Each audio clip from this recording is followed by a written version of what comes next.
Hey Bob, this is Ryan here. G-Force is going to go over your Ranger here with you. We got it pulled in. Pulled your air filter out. It is, as you can see, pretty dirty and black.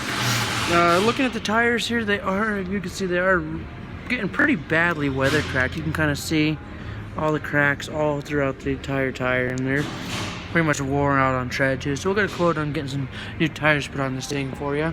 Same with the front. You have tread left, but they're cracking pretty bad. So I'd go ahead and just getting all 4 new tires on here. Go ahead and looking at your steering rack here. As you can see, that steering rack boot is ripped, and it's going to be needing to get replaced. If not, you're going to get a bunch of dirt and grease and everything built up in that steering rack and cause problems with you. So go ahead and get a quote on getting that replaced. Also, I've seen that if you look on your front CV axle here, you can kind of see all this residual right around that CV axle.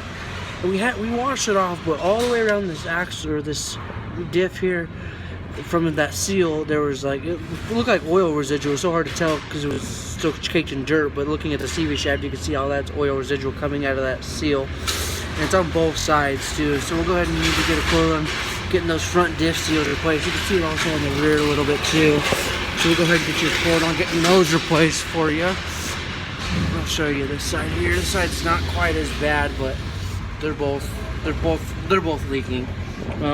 Brake fluid looks good. It's a little low, but looks good. Pads are getting a little low. Looking at this rear seat here, there's really nothing we can do about that. That's the whole seat pan itself, as you can see. So the only fix for that is obviously getting a whole new seat base and replacing the whole seat base assembly. Yeah, because it broke off the base completely here. So you have to get a whole new seat base. Other than that, it also, when it was driving it was a little jerky.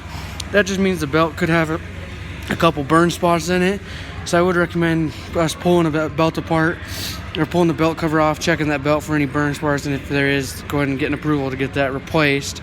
If you went ahead and just did a major service on this thing, that belt inspection would be included in the major service. Also, that would include changing the front and rear diff oils as well. I checked them.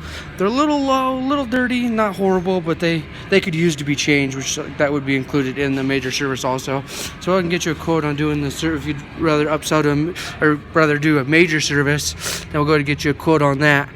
So other than that, this thing looks okay, but we'll get you a quote on the tires and the service and a belt and the seat pan, and we'll get it sent over to you. Thanks. Have a good day.